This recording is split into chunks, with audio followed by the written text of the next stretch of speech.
కూడా సుప్రీంకోర్టు కానీ, పార్లమెంటు కానీ, ఎగ్జిక్యూటివ్ ప్రభుత్వాలు కానీ ప్రజల మీదనే దృష్టి ఉంటుంది, ప్రజల మీదనే బ్రతుకుతుంటారు. నిన్న జరిగినటువంటి ఒక ఆర్గ్యుమెంట్లో సుప్రీంకోర్టులో అదేమిటంటే ఆన్లైన్ ప్లాట్ఫామ్స్లో అసభ్యకర, అశ్లీల, అభ్యంతరకర, చట్ట విరుద్ధమైన కాంటెంట్ను నియంత్రించడానికి తటస్థ, స్వతంత్ర, స్వయం ప్రతిపత్తి కలిగిన సంస్థ అవసరం ఉందని ప్రస్తుతము సిజేఐగా ఉన్నటువంటి సూర్యకాంత్ గారు గ్రహించి 4 వారాల లోపు జవాబు ఇవ్వాలని చెప్పి కేంద్ర ప్రభుత్వానికి నోటీసులు జారీ చేశారు.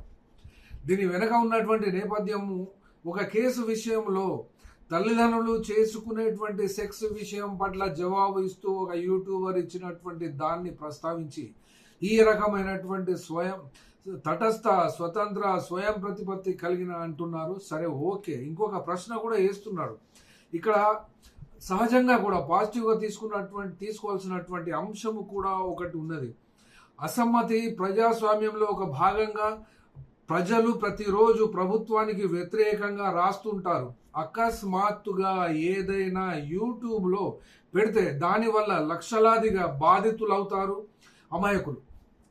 ఆ అమాయకులే వాళ్లకు ప్లాట్ఫామ్ ఉండదు. అప్పుడు వారు కోర్టుకు వస్తే జరగవలసిన నష్టం అంతా జరిగిపోతుందని చాలా బాధపడుతున్నారు సిజేఐ గారు. సరే, ఓకే.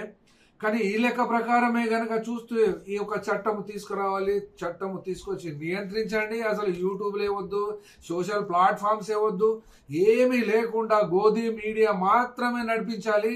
ఈ యొక్క నేషనల్ మీడియా పేరుతో ఈ యొక్క పెట్టుబడిదారులు ఈ యొక్క దేశంలో ప్రజలకు కనీసంగా 19 ఆర్టికల్ ప్రకారంగా రాజ్యాంగం ఇచ్చే హక్కును కూడా లాగేసుకోండి, ఏమీ ప్రాబ్లం లేదు. ఇక్కడ ఉన్నటువంటి గోడి మీడియాకు సంబంధించి కానీ, బీజేపీ ఐటీ సెల్ కానీ, ఇవన్నీ కూడా భారతదేశంలో మిస్ ఇన్ఫర్మేషన్, ఫేక్ న్యూస్ యొక్క ఫ్యాక్టరీ నడిపిస్తున్నటువంటి ఈ సందర్భం ఈ జస్టిస్ సూర్యకాంత్ గారికి ఎక్కడ కనబడదు, ఎప్పుడు కనబడదు.